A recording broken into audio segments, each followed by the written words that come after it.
Et c'est parti à présent pour le Club Action. Le Club Action où on va parler d'ISR tout de suite, mais dans une autre thématique d'investissement, on va en parler dans les SCPI. L'ISR a-t-il sa place dans ce placement? Nous en parlons avec Romain Calbert, directeur des partenariats chez Atlante Voisin. Bonjour Romain Calbert. Bonjour.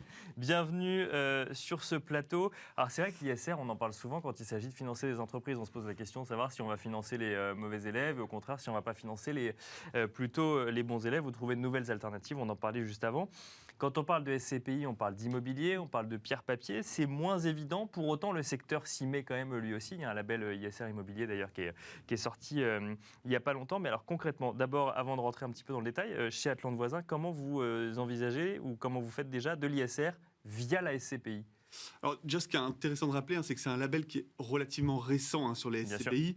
Finalement, c'est vrai que l'ISR, on connaissait sur les fonds, on le connaissait moins sur les SR, mais c'est parce qu'il n'existait pas encore. Il existe depuis environ 2 ans maintenant. Et finalement, pour nous, chez Atlante Voisin, il y a eu tout un travail sur les actifs, en fait, sur les actifs et avec nos locataires. Il faut savoir que sur notre SCPI phare Épargne-Pierre, on a plus de 500 locataires. Donc, il a fallu faire remonter des informations, avoir accès à des informations, justement pour pouvoir mesurer les actifs et ensuite donner une trajectoire sur ces mêmes actifs. Et alors concrètement, qu'est-ce que ces informations qu'il fallait faire remonter, qu'est-ce que ça change quand on est gérant de SCPI? Si on veut faire de l'ISR, on va regarder quoi? Qu'est-ce qu'on va faire? Qu'est-ce qu'on va ne plus faire? Qu'est-ce qu'on va faire en plus? Qu'est-ce qu'on change dans sa stratégie? Alors, je pense qu'il y a un élément quand même à rappeler par rapport au label ISR sur les SCPI, c'est que ça concerne une SCPI, la labellisation ISR ne concernerait pas qu'une SCPI qui aurait des actifs neufs ou extrêmement récents. D'ailleurs, c'est là tout l'enjeu finalement, c'est cet enjeu de non-artificialisation des sols. Et finalement, c'est travailler sur l'existant. Il faut savoir que le renouvellement du parc immobilier en France, c'est de l'ordre de 1% environ. Donc finalement, c'est de travailler sur l'existant. Sur la rénovation pour faire améliorer la performance énergétique, favoriser la mobilité douce dans les actifs. D'accord. Tout ça pour donner une trajectoire davantage vertueuse aux actifs qu'on possède. Donc on travaille sur la performance énergétique de son parc immobilier, par exemple. Tout à fait, entre autres, ouais, exactement. Comment on fait, du coup, quand on a un immeuble qui ne va pas correspondre? Alors, je pense à votre vaisseau amiral, Épargne-Pierre, qui est donc labellisé, ISR, enfin l'ISR immobilier, bien entendu. À ce moment-là, on a un actif, par exemple, qui ne correspond pas, qui n'a pas une bonne note. Est-ce qu'on le vend? Qu'est-ce qu'on en fait de cet actif-là? Alors non, pas du tout. Justement, on va travailler. Il va rentrer dans la classification Best in Progress. Il faut savoir, il y a des actifs qu'on va considérer Best in Class. Best in Class, finalement, on ne les touche pas. L'objectif, c'est de maintenir leur performance énergétique. En revanche, pour les autres, les Best in Progress, c'est leur donner une trajectoire dans l'objectif de les améliorer, d'améliorer leur performance énergétique. Donc non, justement, c'est se mettre en place des actions, favoriser la mobilité douce. Ça peut être... c'est des choses très, très pratiques, mais mettre en place un local à vélo pour favoriser la mobilité douce, mettre en place des bornes de recharge électrique, ce genre de choses, tout simplement pour améliorer à la fois l'actif et donc le confort du locataire. D'accord, donc en fait on sort de l'immeuble, mais on va sur favoriser les usages en fait des habitants de l'immeuble. Également aussi. Et Épargne-Pierre, ça existe depuis combien de temps? Donc là, en fait, je rappelle, vous avez 3 fonds. Là, on fait un focus plus sur Épargne-Pierre, puisque c'est celui qui a le label ISR. Du coup, Épargne-Pierre est antérieur au fait d'avoir reçu le label ISR. Ça existe depuis combien de temps? Tout à fait. En fait, Atlante Voisin, nous, on gère des SCPI depuis 1968 et Épargne-Pierre, elle existe depuis 2013. Donc, en effet, on avait acheté des actifs antérieurement à la labellisation, à l'existence du label ISR. Et alors, quand on obtient le label ISR, ça veut dire que ça y est, on est ISO vis-à-vis de toutes les normes ISR, ou ça montre qu'on a fait la démarche, mais que tous les immeubles ne sont pas encore arrivés au stade où le label ISR voudrait nous emmener? Non, ça veut dire qu'on a fait ce travail sur nos actifs, en fait, de remonter d'informations, parce que c'est tout l'enjeu finalement. C'est l'information, le sujet. Exactement, c'est voir d'où on part et là où on veut arriver finalement. C'est la trajectoire qu'on va pouvoir donner. Mais pour ça, il faut avoir accès à l'information. Et c'est un vrai enjeu parce que finalement, nous, il y a une autre partie prenante, c'est le locataire. Donc le locataire nous donne ces informations sur les consommations par exemple, énergétiques. est-ce qu'il a du double vitrage ou est-ce qu'il consomme, est-ce que son appartement a plutôt une note énergétique A plutôt que G, c'est ça? Et aussi son niveau de consommation. Mais donc des informations vraiment qu'il va falloir aller chercher, contacter le locataire.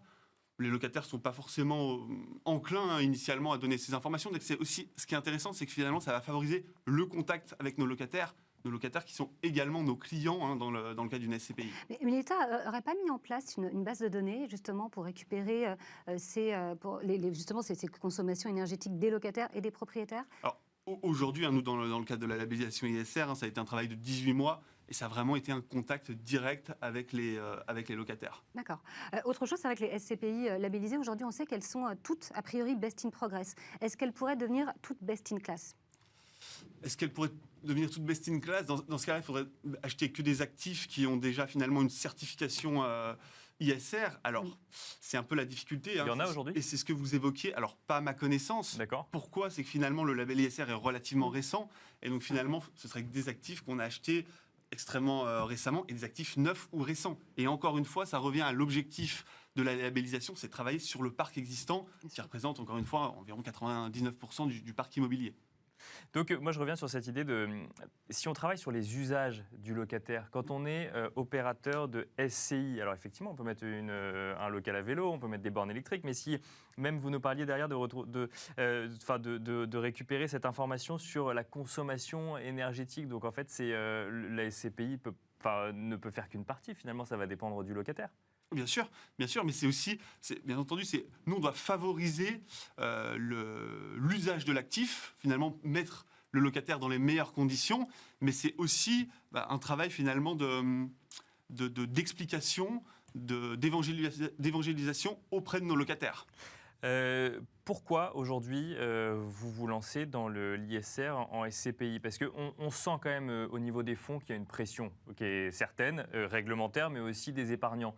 Dans la SCPI, c'est moins identifié du coup le côté émission carbone ou le côté respect de l'environnement de l'immobilier. Pourquoi est-ce que vous y lancez ? Je pense principalement pour deux raisons. La première, alors c'est vrai que l'aspect ISR était méconnu dans la SCPI, mais on voit quand même que c'est une demande de la part de plus en plus d'épargnants. D'accord. Donc ils vous disent faites de l'ISR même dans l'immobilier. Exactement. Donc, vous avez un président aussi, Jean-Christophe Antoine, qui a une conviction écologique qui est très très forte. Tout à fait. Et il y a un deuxième aspect, c'est finalement rendre l'actif meilleur. Et en rendant l'actif meilleur, on lui donne plus de valeur, potentiellement à la revente, mais potentiellement aussi en cas de relocation, ça Bien sûr. La possibilité finalement de relouer plus facilement l'actif. Il y a des normes d'ailleurs énergétiques de plus en plus drastiques sur la location d'actifs qui vont arriver. D'ailleurs, vous êtes diversifié, donc vous faites aussi du particulier, vous faites tout type d'immobilier. Alors non, nous c'est immobilier tertiaire, donc bureau, commerce, bâtiment d'activité, entrepôt, et vous aussi hôtellerie de plein air. Et vous êtes touché du coup par ces réglementations, ces passoires énergétiques également de la même manière ? Alors oui, il faut faire un travail justement pour mesurer les actifs et ça suit finalement la labellisation ISR et c'est emmener nos actifs, de leur donner une bonne trajectoire, finalement une trajectoire davantage vertueuse. Vous envisagez d'avoir, vous avez 3 fonds, aujourd'hui il y en a un qui a le label ISR, c'est quoi la prochaine étape ? C'est plus de faire progresser et de passer d'un best in progress à un best in class ou d'aller vers d'autres labels ISR sur les autres fonds ? Alors nos 2 autres SCPI sont à capital fixe, elles sont fermées à la commercialisation, donc l'enjeu est quand même un peu moindre sur nos 2 autres SCPI. Non, l'enjeu finalement c'est de faire progresser toujours épargne pierre, justement avec ces remontées d'informations auprès de nos locataires. Alors, les SCPI et OPCI labellisés auraient offert l'an dernier un rendement moyen supérieur à celui des fonds traditionnels. Vous, en termes de rendement, vous en étiez à combien ? Épargne pierre, c'est un rendement l'année dernière, donc en 2025-36. On sera dans les mêmes eaux en 2021. Donc... C'était l'objectif de rendement ? Alors oui, tout à fait. L'objectif, c'est d'être supérieur à 5 en termes de rendement. Donc on se rend compte qu'on a un rendement supérieur à la moyenne de la place. Parce que c'était 4,75 pour les SCPI et OPCI labellisés, 4,18 pour les fonds traditionnels. Mais c'est vrai que Laura le mentionnait, des rendements supérieurs. Alors, alors je reprends l'exemple des fonds. On nous répond à chaque fois résilience, anticipation des risques, performance extra-financière. Là, dans l'immobilier, que vous soyez ISR ou pas, ça change le prix, par exemple, de la location ou autre ? Comment on explique un rendement plus élevé ? En fait, si on peut faire un parallèle finalement avec un particulier qui détient un parc immobilier, qui met en location, tous les propriétaires ont bien conscience que de faire des travaux dans l'appartement, ça va renchérir la valeur de l'appartement, ça va potentiellement permettre de louer un peu plus cher. On est un peu dans la même démarche finalement dans le cadre d'une SCPI. Ce travail conduit nos actifs à avoir davantage de valeur finalement sur le marché, potentiellement en cas de cession d'un actif et en cas de relocation. Merci beaucoup Romain Calbert de nous avoir expliqué du coup, comment l'ISR a sa place dans les SCPI et surtout de quelle manière on le met en place. Romain Calbert, je rappelle que vous êtes directeur des partenariats chez Atlante Voisin. Quant à nous, on se retrouve tout de suite dans le Club Expert.